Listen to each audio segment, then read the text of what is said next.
Right.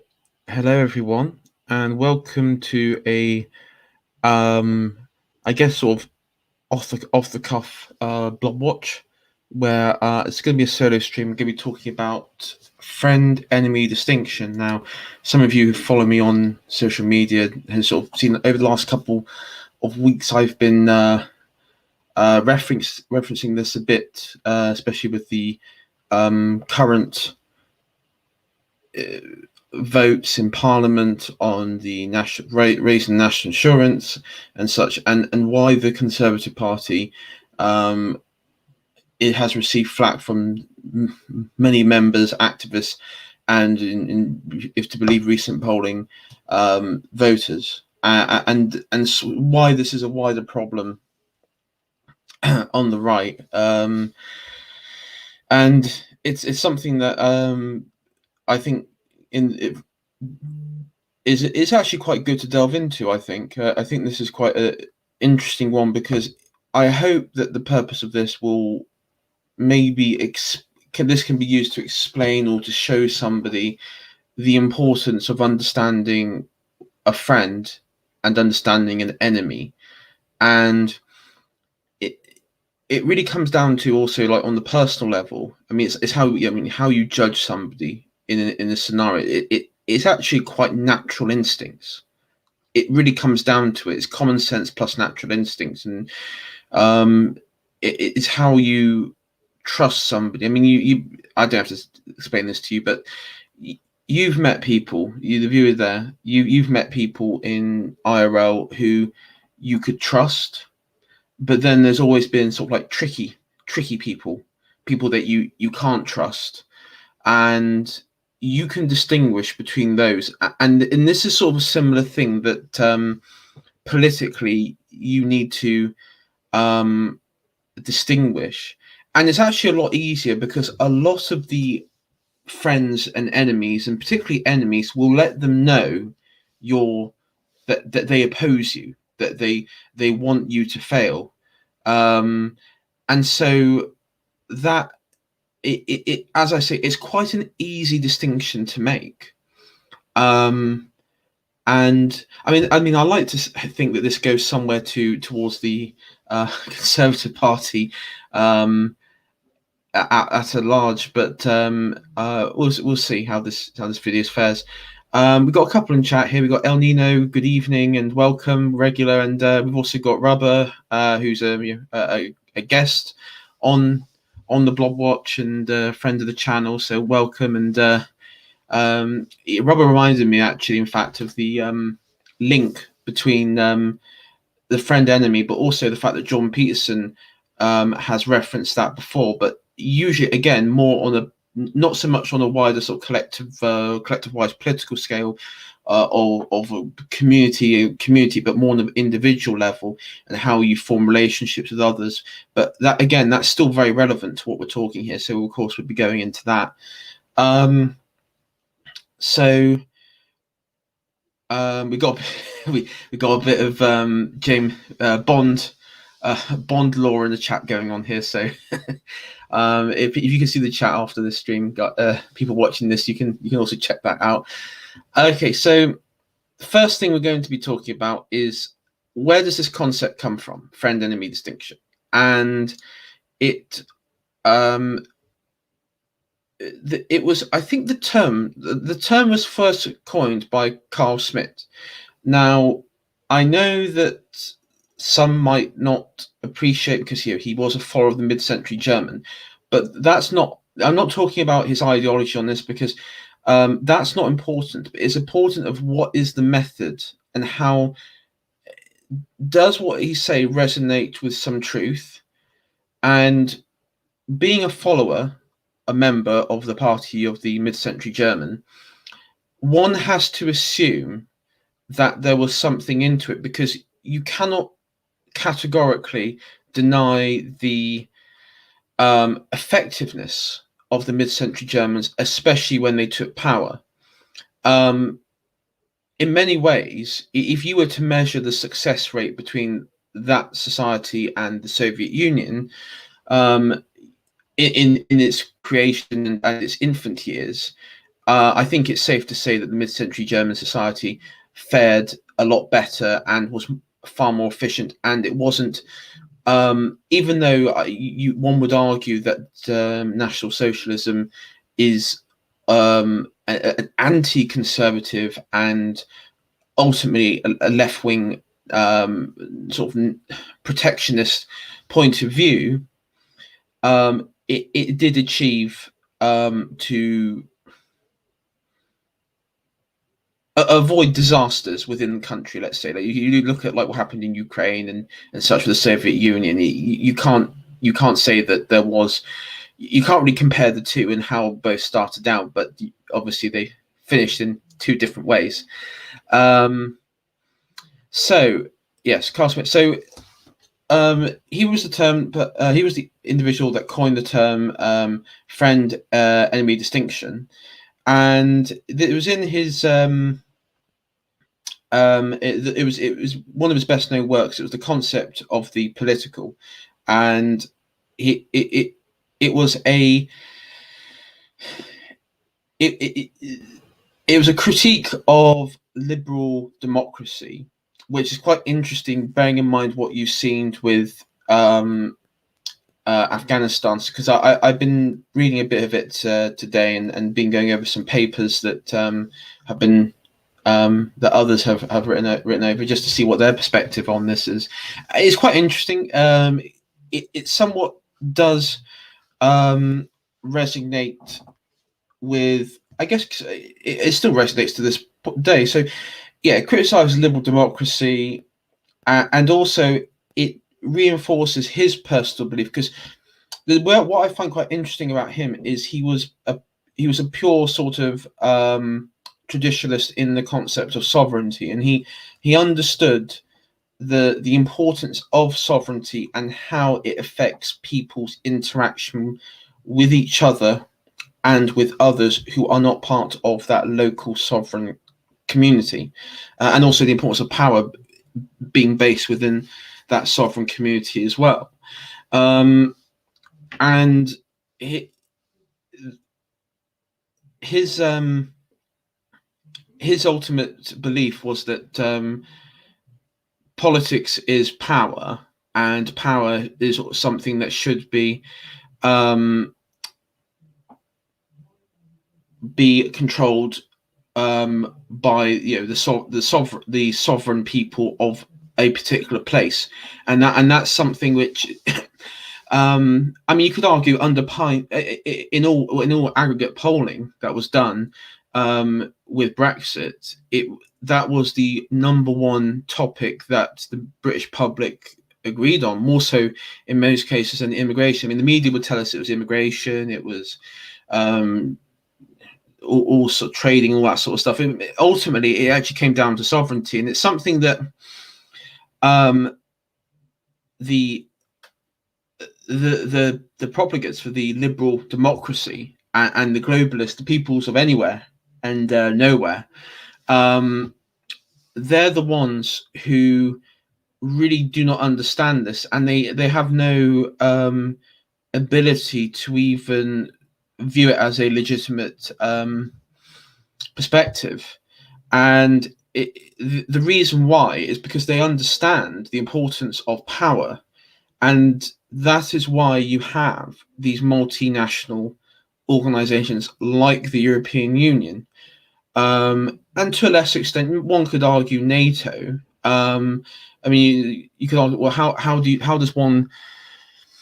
does a citizen of a country tell their leaders, we don't want our army to operate in this combat zone?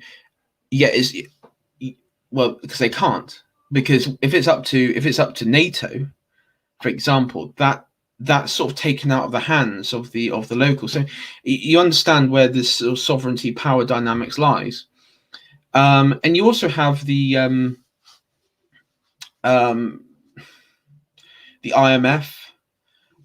You have it's not just within political bodies that can legislate. It's also within international banking as well. There's a multi-layer a system that, at least since the post-war period, has existed, where one could argue, and it is quite evident, that power has been eroded, and it's why you've seen in the last couple of years the sort of populist, sort of right-wing populist nationalism spreading across Europe, and also in this country as well. And I mean, I view it as a positive thing, because I do think, I mean, populism is a term which has been sort of co-opted to use, like, almost sort of like condescending term by very sort of middle class metropolitan who view it as a you're selling to the sort of the stupid in society a quick fix idea. That's the sort of attitude I get from this sort of term. But in reality, populism is the concept of doing what is the popular will of the people. And how do you determine popular will? Well, through elections, ultimately. And popular will is, I mean, popular will is not something that is really very rarely activated. And when something is popular will, but it's not popular amongst the ruling elite in society, something like Brexit, then, well, we've seen what happened with that, with court case, media spin, all the pollsters, all the establishment within the cesspit of central London, and in wider international field in the media and such, ran narratives that constantly tried to undermine it, both even to this day, like with the haulage shortages and such. Even though that a pal of mine, Powell, in one of his recent streams, sort of debunked the whole Brexit shortages and stuff. In reality, a lot of it comes down to just red tape, which has been existing well before we left the European Union, but that's another matter. So yeah, that's going back to Carl Smith's point. Yeah, that's effectively his belief in this, of what he ultimately is a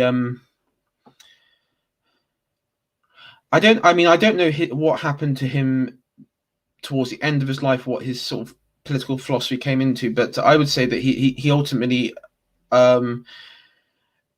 valued sovereignty, and he was able to put together a very sort of important piece on power dynamics, which is something that I can't dispute, especially when you see what's happened around you. So yeah, that, as I mentioned, next is a bit sovereignty and power, which we referenced earlier. So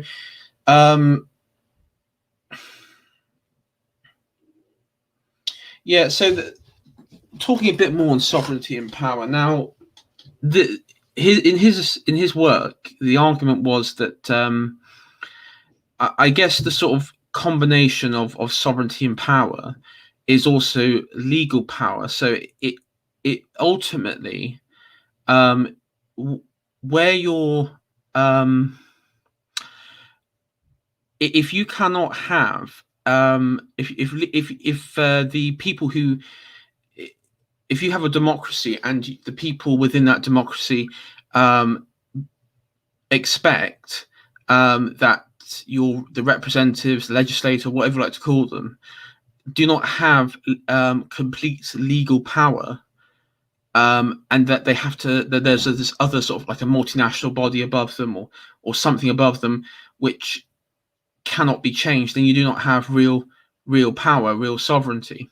And again, referencing back to Brexit and our relationship within the European Union, this is something that that is very real, and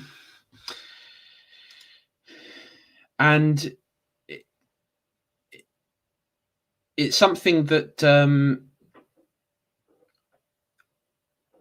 it is quite interesting, because if you look back to the Blair years, you see this with the creation of the Supreme Court, which was, I think, the most important power grab, and it's something where, I mean, I was watching Curtis Yarvin's discussion with Tucker Carlson, and his argument was that Britain ceased to be a monarchy and became sort of like a loose sort of democratic regime of sort of the mercantile class in 1688. I mean, I wouldn't agree with that, because I think he puts too much importance on 1688. I think the real power grab, and the most important power grab, was in 2007 with the creation of the Supreme Court, and then the sort of final whistle, effectively, the sort of final act of this was that Gina Miller case in the Supreme Court, where and this is something which it's massively overlooked, and I wish more people on the right were talking about this and actually highlighting the actual importance of this.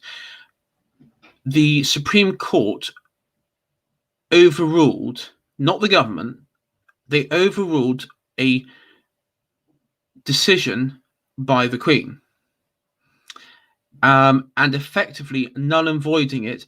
And not only that, but then wiping it. So they are. So this is on the proroguing of Parliament, which was agreed by Parliament. It then ascended up for royal assent, and the courts effectively undid it, which was unconstitutional.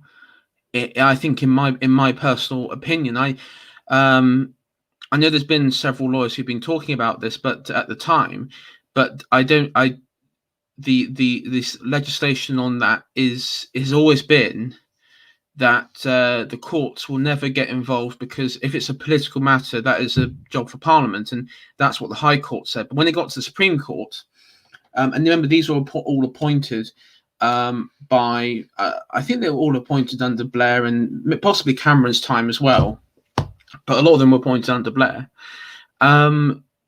Effectively, the Supreme Court justices overruled a royal prerogative and declared themselves deliberately, I don't believe it was inadvertently, deliberately sovereign, both in legal terms and in political terms. Now, that is, you want to talk about power, that is where power lies. Just pure power lies there. And it's important to remember that that is why I always believe that particular incident was the real, that is a real coup. And it's actually probably one of the, if you wanted to talk about our constitutional monarchy and the representative democracy that we have with all the parliamentary democracy, that was probably the greatest attack on parliamentary democracy in our history. I think, because number one, it was successful and it was set as legal precedent. And so now the courts have been politicized, and I think it was David Starkey who termed, we no longer live by the rule of law, but the rule of lawyers, and that's so that's, I mean, that's me digressing there, but about sort of sovereignty and power. But that really comes down to it, that sovereignty is something that has to be in that instant, it was delegated from the European Union to their proxy ally in the Supreme Court, and the Supreme Court declared themselves sovereign. Now, as you know, Curtis Yarvin would say, a Tudor monarch. Imagine turning around to Henry VIII and telling him, "Oh, by the way, the courts have declared themselves the legal and political sovereign."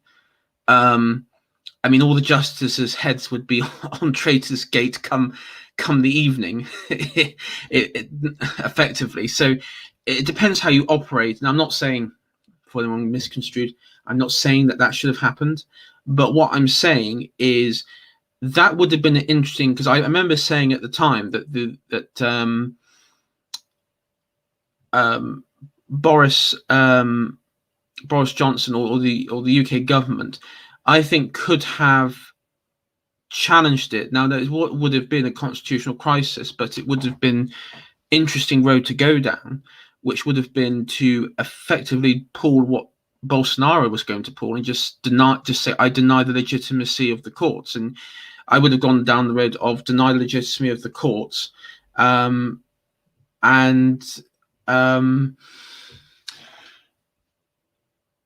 declared that I do not recognize them as a sovereign or league, well, as a political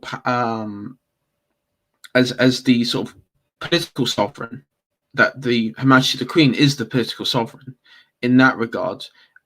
Legal sovereign, I guess, yes, because it's already been written and codified in law under Blair's time.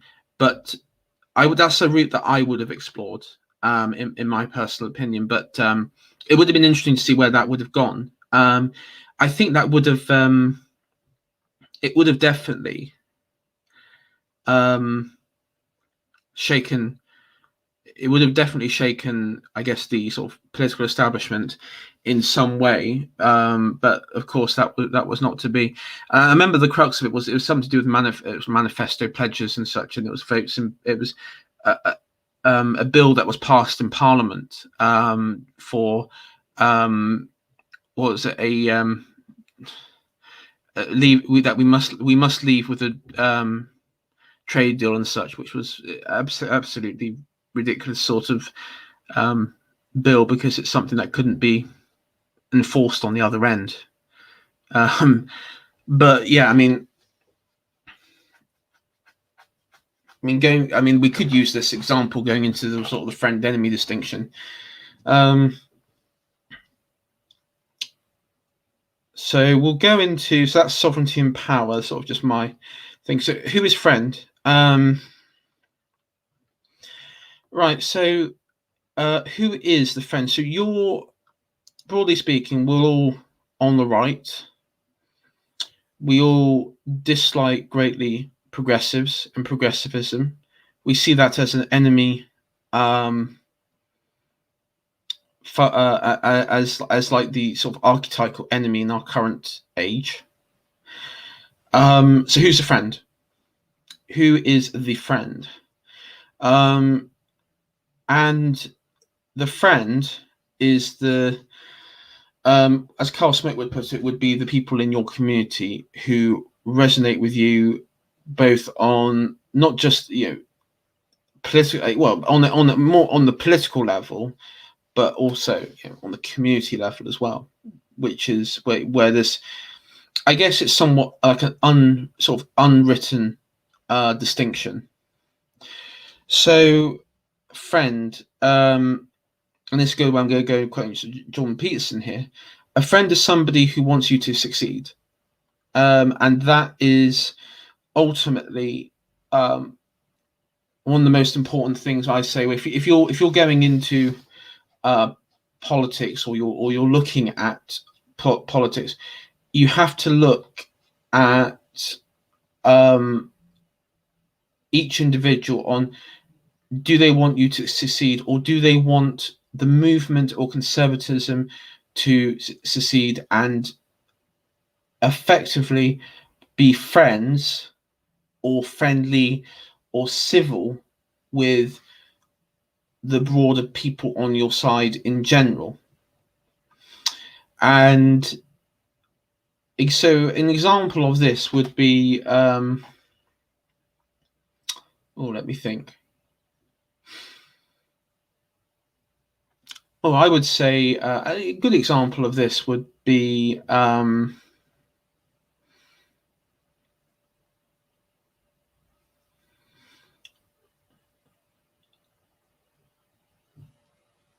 I think take 2020, and you had the height of the sort of cultural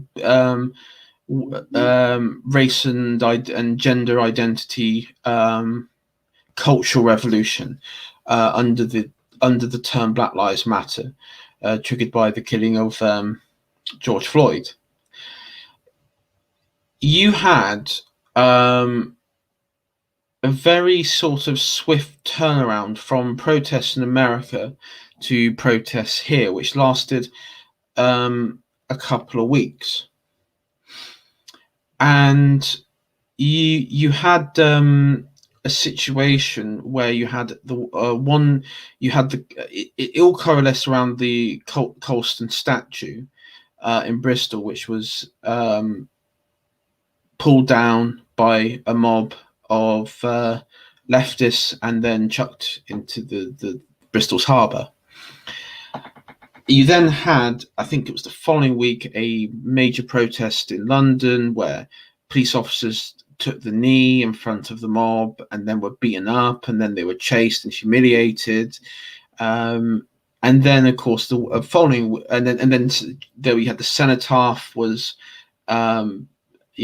people sort of spraying graffiti on the cenotaph, and you had all sorts of and then you had this threat going around about targeting other statues, so Francis Drake's statue, or Gladstone, such up in Liverpool. You had all these sort of multiple threats of statues being attacked in basically copycat ways that you see in America, where you saw Antifa mobs going around cities and towns pulling down statues, in the sort of like a sort of a sick reenactment of China's cultural revolution. And I always one thing that I do, and this may not be helpful, but I think it's important, is I always judge. At that point, I started judging conservatives or people on the right on how they responded to that. So, for me, the most important thing, well, beyond the Colston statue, there was quite a wide sort of agreement within the government that what had happened was illegal, and you had Priti Patel getting involved with that. But what was a sort of important thing to understand with politics and sovereignty and power in all this is that it was clear that they did not have control because of the multi-layers of devolution that happened in this country, that central government, Priti Patel can say, do this, but then the police force can just turn around and say no. Or they just ignore her, because it is a devolved matter with police and crime commissioners, with regional parliaments, regional assemblies, what have you, regional bodies, councils, city councils. But I do remember the sort of general responses to BLM, and you had conservatives who came out against it. You had the sort of conservatives, which was, I guess, the sort of majority view of, I don't find the rhetoric very helpful. It's a bit divisive, the sort of weak sourpuss take on it. And then you had a few that sort of got behind it, like Tobias Ellwood was one. But I would say, like, the friend would be Lee Anderson would be a good one. So he was the one that was quite, he was usually was taking the knee, such with football as well, that he became known over. But he really managed to articulate in a very good Facebook post of why BLM and taking the knee was not just unhelpful and divisive, but why it was wrong. And this is something the conservatives cannot articulate, of why it's wrong. And if you find somebody on the right who can articulate in a way of why it is wrong, why giving credence to race and gender communists is wrong, then that's a friend. that quite clearly, that in my, this is my opinion, and I'm not going to say for you guys to follow how I judge, but that's how I would judge somebody as a friend, because ultimately, when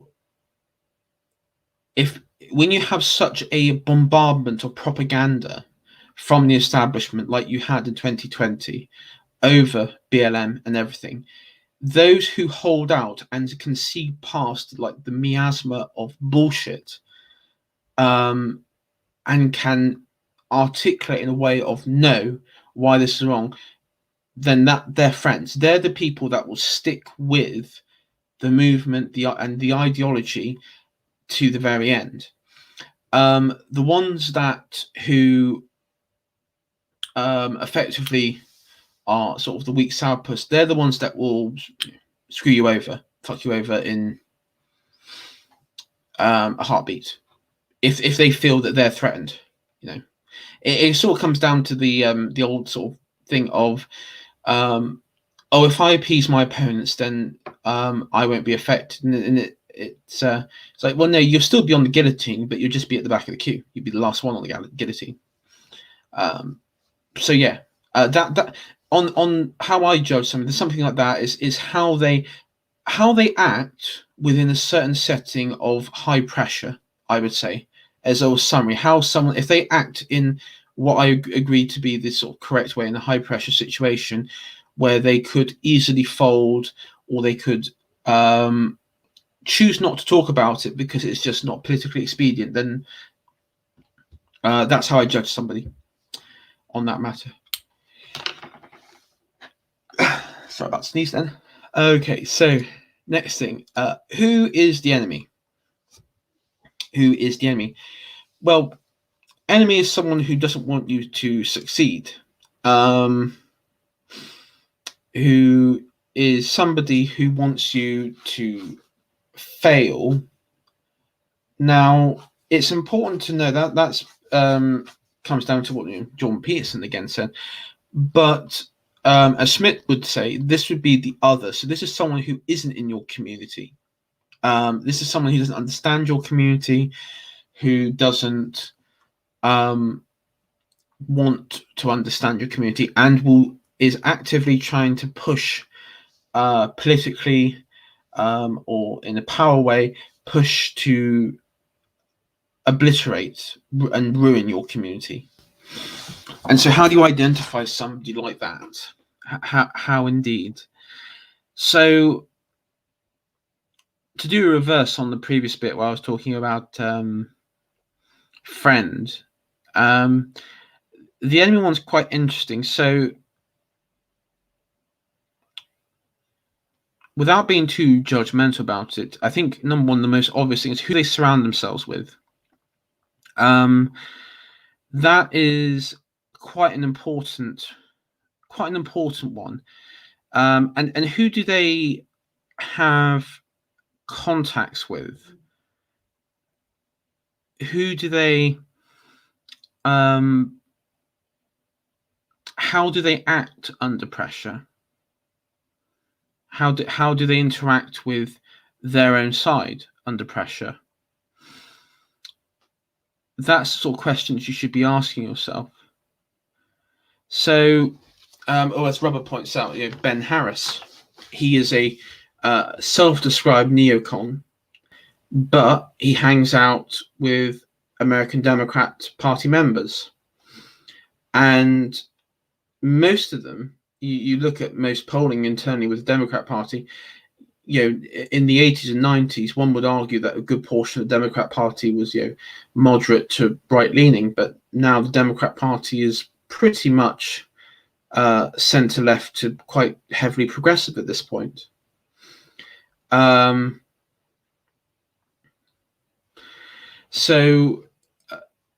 Yes, and when under pressure, he accuses conservatives as Alex Jones types.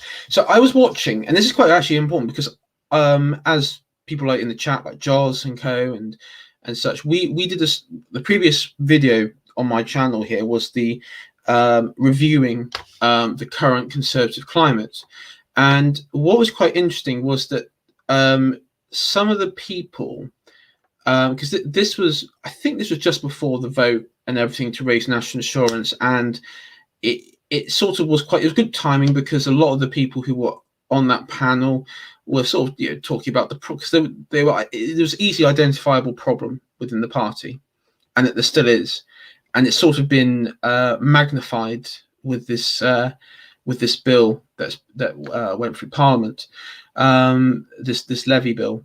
So, and one thing that was interesting was, and there was an account from, I guess you would say, a One Nation conservative, which I mean, without the One Nation conservative, in my opinion, is a byword for crypto leftists at this point. I'm sorry to say it. They usually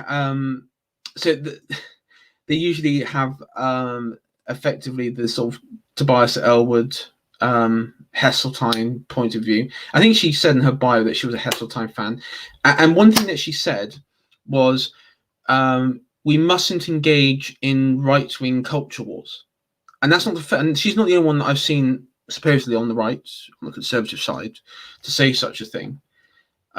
This is something I've been hearing for quite some time now, and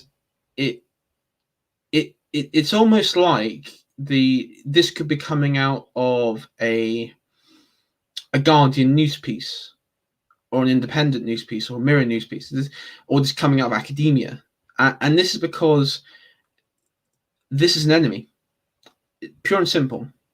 They don't want you to succeed because, and same with this current conservative climate, there were people on the panel there who didn't even want to have this discussion, because if you're actually talking and criticizing, and dare I say, daring to formulate some original ideas,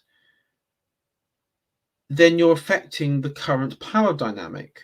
And let's be honest, we know the power in society is not in our favor. It is completely controlled by our opposition in all aspects. And even within the Conservative Party, it's not a right-wing party, and it's not very conservative at this moment in time. And that's now a mainstream thought. In that's something I've been hearing on, not just GB News, but also Sky and BBC, and even referenced in the papers. So this is sort of what we've been discussing for a year now, is sort of going a bit mainstream, which is interesting to watch. But these people, especially like your Ben Harris types, and this particular woman, or who was the one, the sort of red hair cross-dresser one. I mean, effectively, they are the skin suits of conservatism, but ultimately they are the foot soldiers for the establishment. They're effectively like, like in the Battle of the Bulge, you had that special group of German, so it was like German SS commandos or something along those lines, that infiltrated American ranks as like a American military police, and would pretend they did like these convincing American accents, and the idea was at checkpoints they would confuse convoys and supply routes and everything, and they would send men the wrong way on roads and such, and the idea was to cause just confusion, while the opposition could just while the opponents, in this case the German army, could advance and surprise attacks along the Ardennes and such. It's quite a similar thing in many ways. All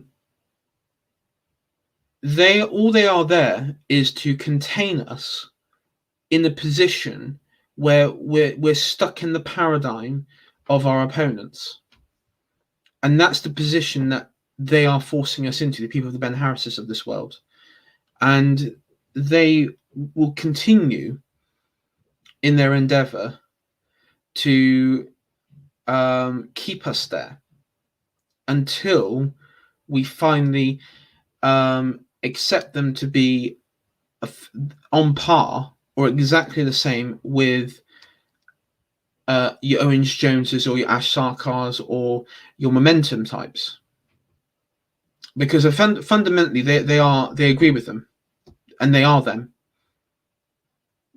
And so how to treat the enemy of the enemy that we've agreed on our own side, who the enemy is. I think ignore them, not engaging with them, and understanding how to, if you do come across them, how to engage with them. So Owine, who's a contributor to the channel, pal and a friend of mine, and also on the Wellington Project, a co-founder, put out a very good tweet actually, which was I'll just see if I can find it. He sort of hit the nail on the head with this one. It was let's see. It was around the what was it? Yeah, so it's around the prom, last night, the prom. So people not in this country, we have this event, which was this sort of musical, classical musical event with the band and everything, orchestra, and it's very patriotic. It's effectively a massive. You would have Union Jacks flying. You would have people sort of dressing up in very I guess respectable clothing, and it's just a massive patriotic event that's been going on for about 100 years or so, maybe a bit less. I'm not too sure, but it's something that I've always seen as a massive patriotic event, which is to with Britain, sort of tied with Britain. Let me just find Owine's post. Yes, so if somebody says right-wing culture war, right-wing culture war, right-wing culture war, again, something like this. This is very good. Quite as Owen puts it, when they tell us it's the right-wing culture wars, then they immediately plaster their fake meaningless flag everywhere. Yeah. Because again, and this is something one has to assume, is that it's always projection. It's always projection with them. And I think we've got a quick question for whoever. Here's Devil's Advocate. What if someone in your political side accuses you of being the enemy when you don't consider yourself to be one? So what do you do when someone accuses you of being an enemy?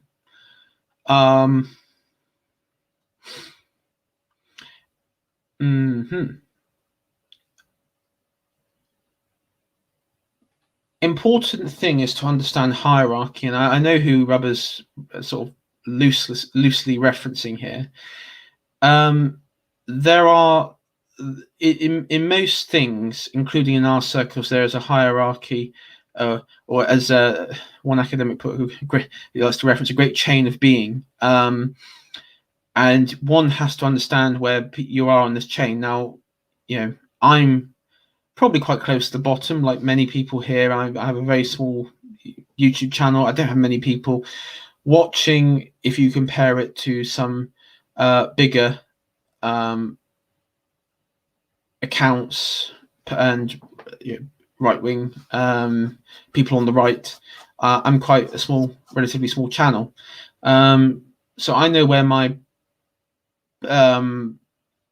power lies, and minimal. Though it'd be nice if that could change. And so it's understanding where effectively your leader or your leaders, and if I've always found if the sort of right-wing sort of political cultural leaders, if they were to cast you out, it somewhat trickles down. If it's some rando academic on the internet who is sort of forming his own sort of community along, I guess I don't know at this point if he's still an accelerationist, but presumably accelerationists ride the tiger line. then he's going to do that. I mean, I've always viewed it as this, Rubber. If you look at the early Christian movements, you had like these sort of set of this sect within Christianity, sort of in its before the um, Nicene Creed.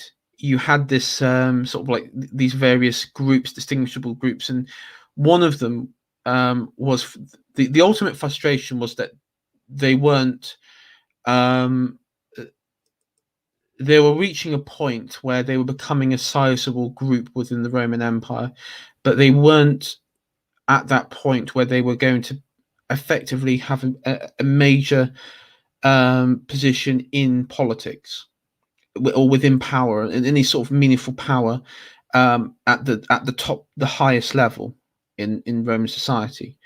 But they did have some level of power within the bishops and such, especially in like Eastern territories.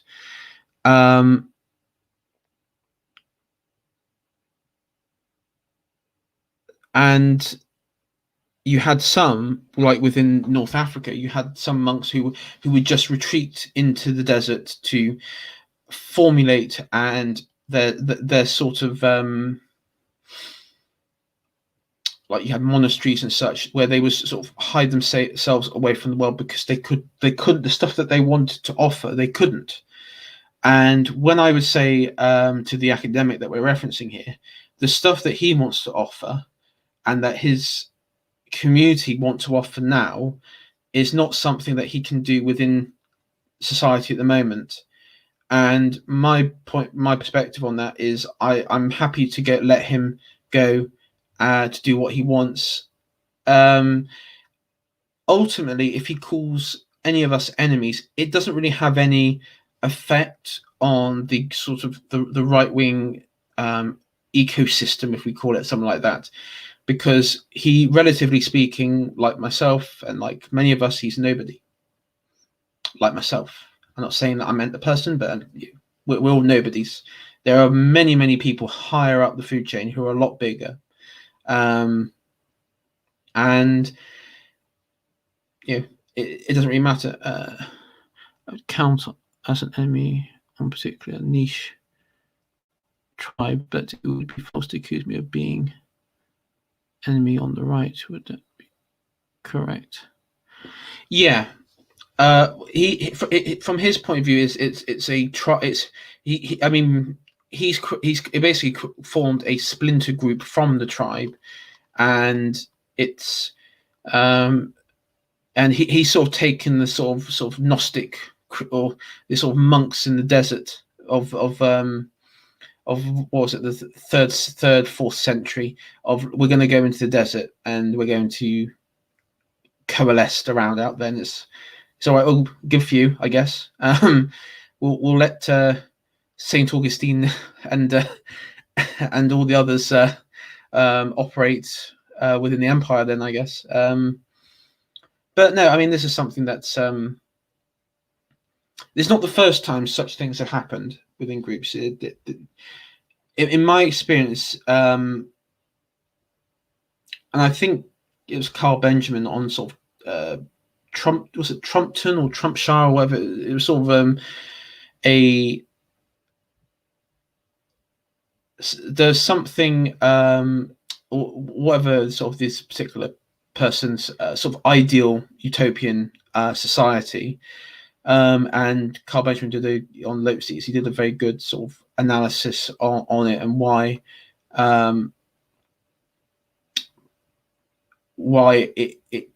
there may be a few problems with it down the road, let's say, but I say it's worth watching that. I mean, personally, I mean, when it comes to utopianism, I'm always skeptical of utopianism. I see, like, when you see these trad Catholic accounts and everything of, like, women walking through wheat fields barefooted and such, and playing the harp and all that. I mean, while yes, it looks aesthetically pleasing and such, that's not how working the fields really works. And I don't think that's not how it worked in the past either. Though, I mean, yes, it does look quite pretty. Something material has to change to alter that status. Oh yeah, yeah.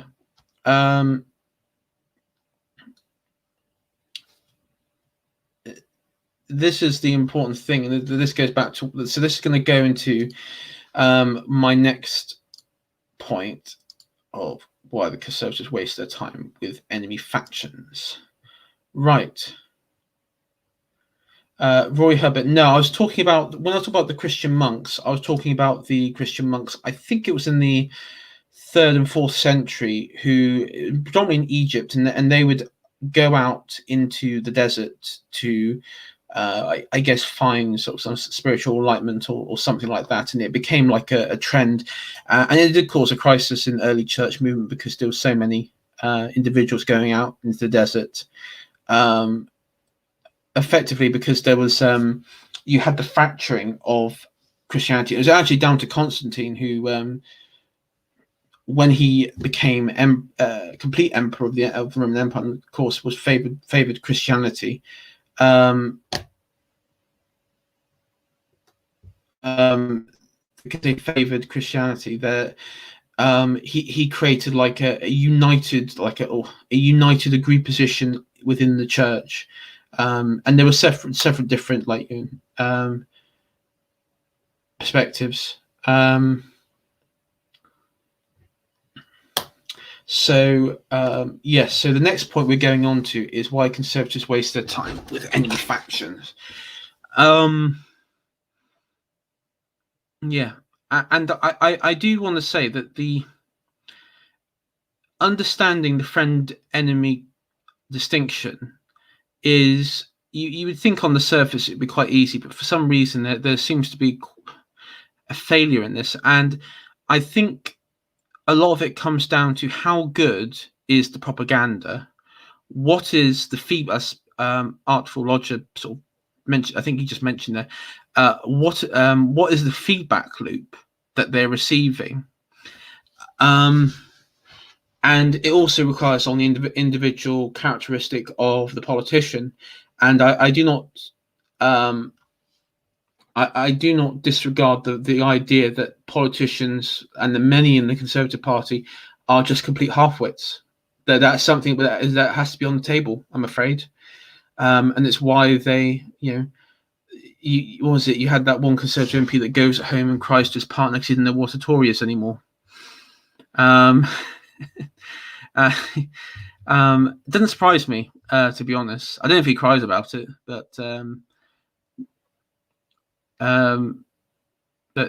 yeah, as I said, read Scruton if you're completely lost. But why waste their time with enemy factions?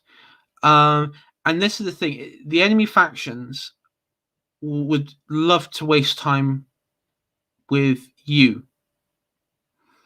and that's the important thing. And this goes back to what I was saying about how do you engage with an enemy, and it's ignoring them. And while it may seem to be just a dodge, it's actually very important and very positive, because the people, the Ben Harrises of the world, along with Ash Sarkar, they want to bog you down in non-issues as in women's rights in XY shithole country, transgender rights in some provincial university. They want to bog you down and win arguments, and I guess isolate you further from what ideological from the politics that you were voted for, or the politics that they were voted in for. And you see this. So the example that I was going to sort of reference with this point was, and that the Duke's End in chat here just referenced it, the views on the Conservative slump in the polls on national insurance tax increase being called poll tax 2.0. So we've had this government, and along with previous Conservative governments, has always been considered, in recent times at least, the government of small state, low spending, low public money spending, and that's how the Conservative brand has formed. There's been a sort of an agreed point within mainstream conservatism, within mainstream Conservative Party circles, that social conservatism is off the table because Nasty Party, effectively why, and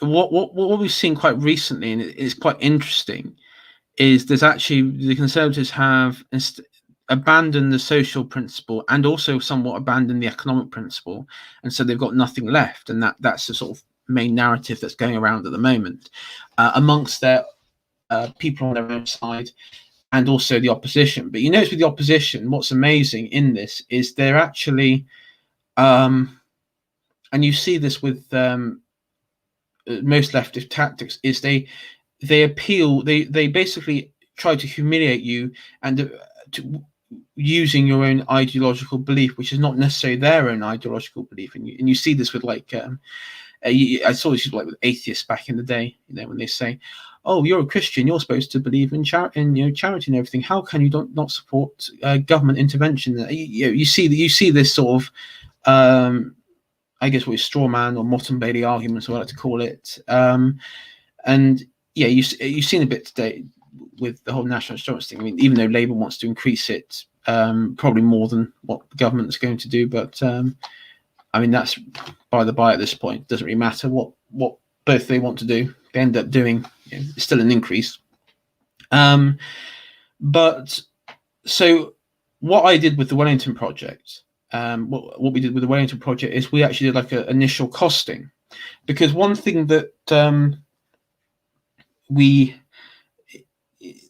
slump in the poll was down, I think, largely to what was coming out at the NHS at the time. So you had this post by a diversity and inclusion officer that's paid position, 75,000 a year in a local NHS trust. And just to bear in mind, there's 221 or 23 trusts in England and Wales. And presumably there's an inclusion officer for every single one. So you're looking at what was it, 60, just over 16.5 million, something like that. And this was, it was a blog of like, dear white people, you should feel uncomfortable, and the sort of stuff that you would have seen at like Evergreen University back in 2016, that sort of thing. That's gone mainstream now, hasn't it? And a lot of the Conservative voters, the Friends, and this is the point, because all the people who vote for you, even if they don't understand or can articulate why they vote for you, they are Friends. Doesn't matter, because they expect you to do X, and they're always right. They are always right in that regard. And I noticed on Facebook, on group discussions among the sort of core voter base, that this was circulating, because news does travel, especially within right-wing circles. Oh God, does it travel? And this did travel about. And then the government was, no, we need to raise this, you have this levy and raise taxes and national insurance to pay for more stuff in the NHS. And I saw this sort of visible disgust among voters and even activists, because, putting it quite simply, within the NHS, it's not just these diversity inclusion officers. There are many positions where effectively none of it is being used as frontline workers. And Callum, a guest of the show before, with Elodie, just did that sort of meme with Jim Hacker from Yes Prime Minister, or Yes Minister, I should. Was it Yes Minister? That was it. And walking in and saying the joke was that there was a hospital that was full of all these researchers and workers and admins, but had no patients, and that's not the function of a hospital.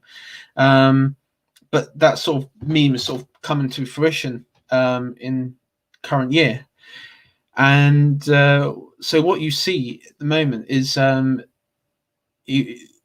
there are race communists in paid commissar positions to measure the melanin of their employers and employees, and then the government says, okay, those positions exist. Okay. Oh, by the way, Joe Public, we want to increase national insurance, and we want to, increase it by a considerable amount, and for this levy tax. And they wonder why everyone's pissed off. Now, at Lotus Eaters, sorry, not Lotus Eaters, even at the Wellington Project, we made, I guess, a sort of reasonable position, which I'll just share here, because I think, this is something that I tagged in some of the more backbench rebel conservative MPs, because it at the time, I wanted to know if anybody else was thinking this, because this is something that I think if this actually went through anyone's minds at all, and I think it must have done, is that we at the Wellington Project call members of the Conservative Party and 1922 committee to rethink and do a full audit of the NHS over the last week. We have seen operate within NHS settings. Now, I would say, on my personal opinion on this, the friend position is, because this is a multi-layer sort of enemy position. So the enemy in this scenario, the dear white people person writing these positions, diversity, inclusion, commissars, enemy. NHS, inefficient and worthless in its current form. And then friend being the public and your voter base. Now, applying everything along those lines, the correct thing in this scenario is to do a full audit, and then with your huge majority Conservative Party, you abolish these positions. Now, I know that some will say, okay, 16.5 million is nothing in the NHS, but this is initial costing just on the diversity officers. We haven't got into the sort of more quango managerial positions which are in there, and the numbers will add up down the road. But we need a full audit done within the institution, and that money, 16.5 million, could go into social care, which is what this is for, and that would be a considerable investment, along with any other diversity or any other sort of far left vanity position. All of that would be worth it, but that would be the correct thing. The correct way for any Conservative to approach this is you get rid of an enemy, you deny them power, you reinvest that money that you were giving them into social care, fulfilling a manifesto commitment, and satisfying the public without raising taxes on national insurance. But instead, the Conservatives are ignoring this. They're ignoring this block. They're ignoring this outrage from their own voter base and their people and their activists, and they're just chucking money at it. And the party, I should say, and it's because as it's been demonstrated, they aren't Conservatives. And the question is, are they friends? Is the parliamentary party at this point, are they friends? And that's something that you all have to determine. As I've said, what we're doing here is a very long-term project. That at the moment, that I wouldn't say they're friends at the moment. I would say they're friends within it, but at large they're not friends, because if you were put up against a wall, would you trust the party to come and protect you and to stand your ground. Remember what they did to Roger Scruton. Remember what all those MPs, like the absolute filth, like Johnny Mercer and co. The one Conservative ideologue and philosopher, like the only one for Britain, and along those sort of absolute bullshit claims, and they chucked him under the bus and wanted him out because the Guardian said so. I mean, again, enemy.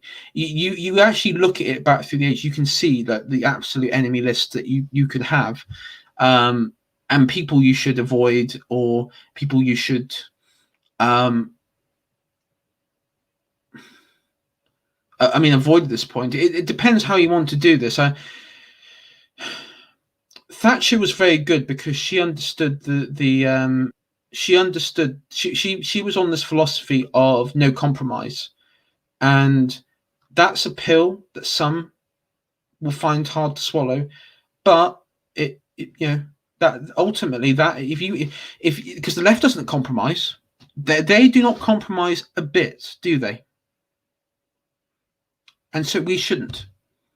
There is no compromise. There is no talking to them. And we all know that if Labour, which on current polling is probably quite likely at this point, were to enter government as a minority or coalition with SNP or something, what I'm doing here, what Wellington Project, what all other groups doing, we'll be off social media. And they will never leave power. They would never be out of power again, because the current trajectory at the moment is authoritarianism and stamping down on populism and anything that challenges their rule. And we've seen it in America. We've seen it in many other places. I mean, the sort of next sort of artificial movements is obviously the green politics and everything, and that's like the next sort of trend. All the kids are all into green energy and green politics, green ideas. That's the sort of current perspective on all this. And as Iron Duke mentioned, that only 5 Conservative vote against the national insurance hike. There were some that abstained, but a lot of them voted with it. I don't know any Conservative who could have viewed this blog and then gone and voted with it. In fact, it voted with it when even the government made no effort to actually cut these racist commissars out. I mean, you have literally in all your institutions communists running everything, and it feels like it feels like after the storming of the Bastille, and you had King Louis, who effectively, he was still king, but he didn't have any power at that point, and this National Assembly, which formed from the sort of Third Estate, were the ones that wield the power, and Boris is feeling a bit like that, isn't he? King Louis here, he's got no power. He has to rely on the goodwill of his captures and his opponents. 30-40 abstained. One of my MPs abstained, and I campaigned for him, and one of his campaign leaflets was, if you vote for Jeremy Corbyn, you're going to get increases in taxes and everything, and you're not going to be able to live within reasonable amount because you're just going to be taxed to high heaven, and that's what we should have done. We lied to the voters. We've lied to the voters. I've lied to the voters here. They have no right to trust me again. I've already stated that I'm not going to be campaigning again. I've been thinking about even my membership at this point. If I wasn't running for local office, I probably would quit. at this point, just in sort of discuss, because we made promises, and I made promises, and it's turned out to be big lie. And in hindsight, if I actually wanted to, I'd rather campaign for the Green Party, on what's happened, because at least I would have been honest with the public. If I was campaigning with the Green Party and say, we're going to have the green agenda by the next couple of years, and it's like, here it is. Oh, I was right, everyone. I was absolutely right. Green energy is a huge con. Yes, it is. It is a huge con. Because, and also, the only efficient thing within, I would argue, green energy is nuclear power, and this is something that they do not want. They do not want. They will not even entertain the idea of nuclear energy. So that's all it is. But why the Conservatives waste their time with enemy factions is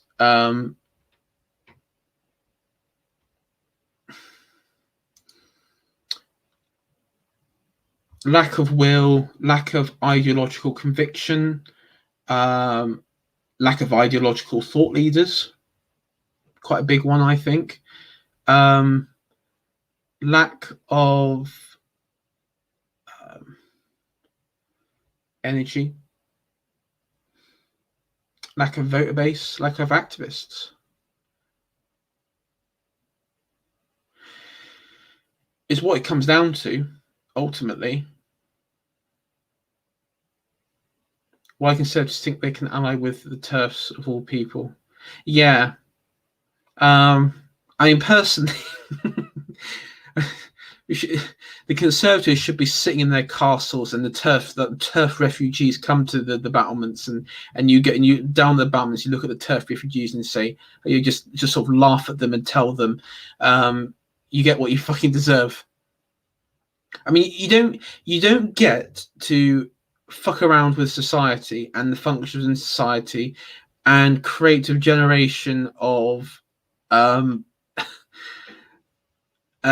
spiteful feminists who lie about all sorts and then whinge about it, and then whinge when the sort of cross-dressing men BTFO them in the boxing arena. They created it, It's sort of thing like with Blair when he was whinging about woke identity politics, even though he was the one that who put the positions, put the with the Equalities Act and such. He was the one that set the stage for identity being an important characteristic in how someone is hired within the workplace and what have you. TERFs are not allies; they are co.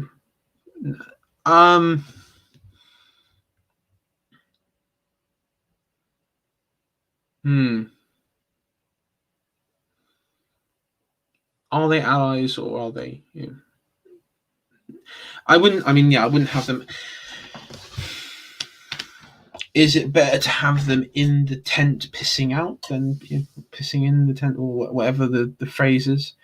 I think. Friend. Okay, in Carl Smith's perspective on the friend enemy, he would class them as an enemy, and he would view them as somebody who should, effectively, they're not part of your community. They are less on an individual. Now, okay, I will say to Mitch, if you have a situation where a TERF had a complete on the road to Damascus conversion and became a classical liberal, conservative, right leaning, someone like that, and abandoned one's previous philosophy, then that's one thing. I'm all for inviting genuine converts, but anything this comes down to a sort of value judgment. You can tell when someone, it goes down to friend enemy, if they still believe in inclusivity or diversity or this, that's like an important characteristics. Then, yeah, enemy. Sorry to say it, they're just enemy. Cassie J is not feminist anymore. Yes. Well, she abandoned. Yeah, as I say, on the road to Damascus conversions. Um, um, I mean, the one interesting one I've seen recently, which I know I'll probably will finish off in a bit, but Larry Elder, who this campaign I've been following quite closely because it the attacks against him, both in the papers but recently in real life, actually does show that there is something to his campaign that is winning, because they wouldn't be doing this if he was losing. And I think, I don't know what time it is in LA at the moment. Um, he's having a press conference because it got personal with him. He's sort of doing it personal with Gavin Newsom, and he's invited Rose McGowan, because apparently Rose McGowan claims that Gavin Newsom's wife basically told her not to speak out against Harvey Weinstein, and sort of like did bribes and all that sort of stuff. So they're doing a press conference together. I do like Larry Elder because you know, in the politics game, because of course you're not running to be the most sort of upstanding citizen in politics. They're not voting for you to be Pope or anything. You're there to be a politician, and if they up it to one level, you need to match it effectively to stay in the game. Especially when dealing with the public, because there is a kind of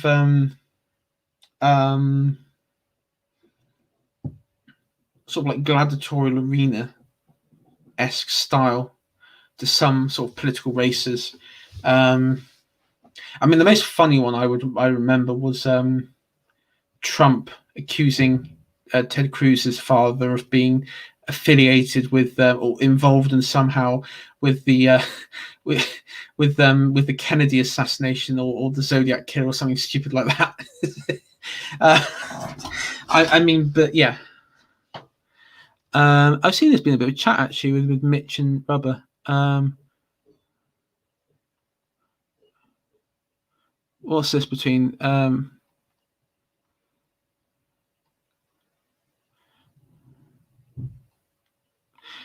Yeah, turfs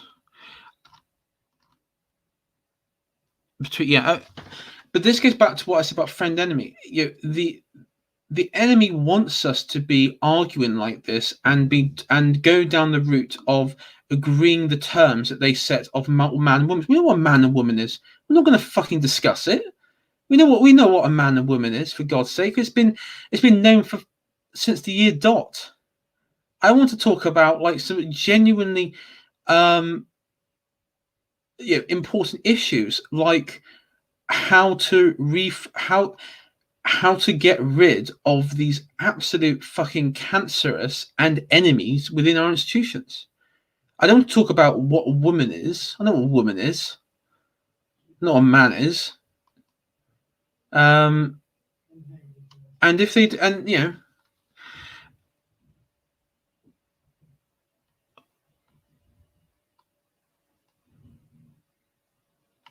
I see Mitch is going down the Pinochet route. Yeah.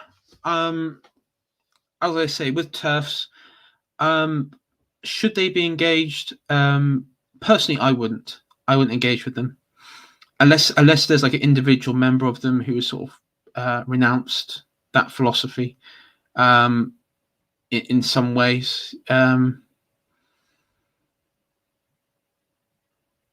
But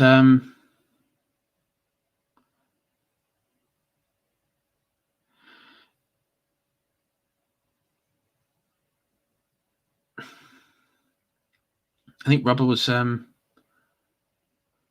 talking about the trans activists, like there has to be ultimately it comes down to you can lead a horse to water, but you can't make it drink. And there's going to be a lot of women who are going to be beaten the fuck up by men, and that's something that's going to happen. And it's something that people in that community are going to have to realize and say, we're not going to get our asses kicked by men.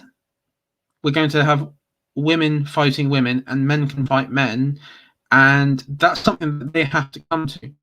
It's not something that we can do. We can put the seeds in there. We talk about it like we're doing now, and that we have been doing. But that's something they have to do.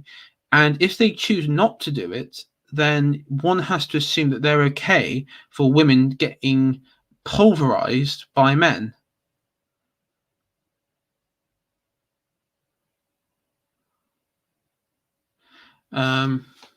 This is what I mean by practical measures. We can have a firm belief and grip on reality, but should we put it in law and be proactive?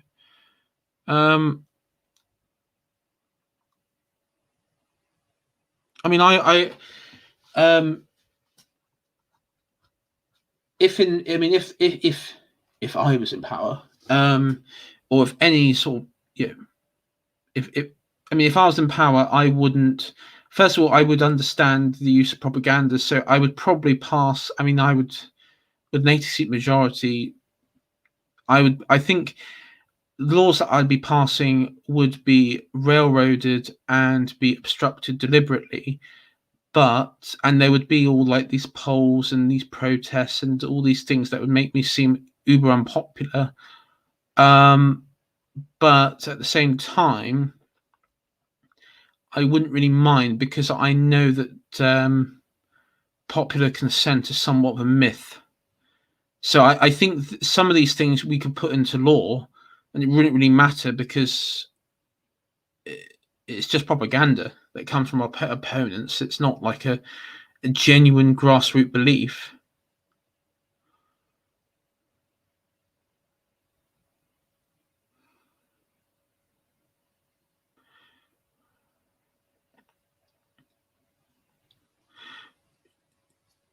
So should lay down. Yeah, I've always been supportive of, if Prabhu Patel tomorrow wanted to sack the entire Home Office civil servant corps that were preventing her, and sack like half the department, then yeah, I think she could do that. I mean, breach of contract, because they all have to, civil servants have to sign contracts. You could even be as brutal and just do it as sack a whole department on the basis that they breach their contract, which then prevents them from accessing their pension, and use that as a, I guess, use that sort of mass sacking as a warning to others in the civil service that if you're going to support the enemy, the opposition to us, then you're not going to have a job and you're not going to have a pension. I mean, that's something that I would sort of lean towards. But on the summary of why, because I'll go finish up now, but on the summary of why Conservatives wasted time with enemy factions, well,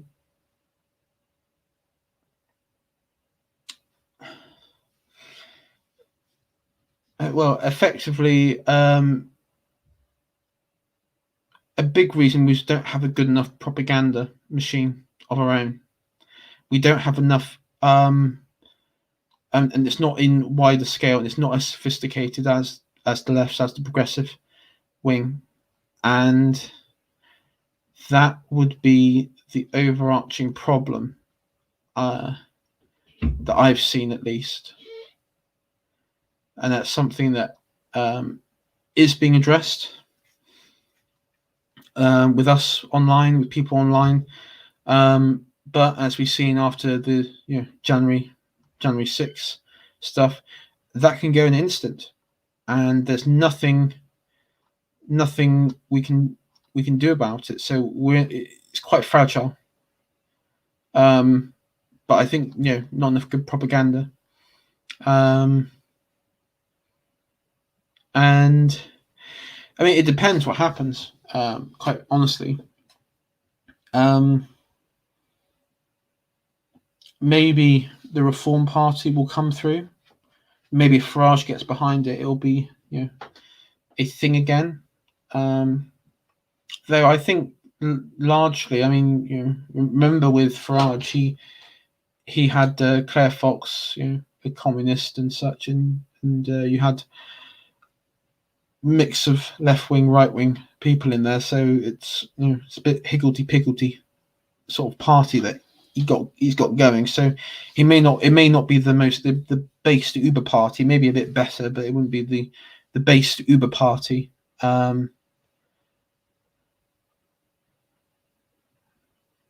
That you're all expecting.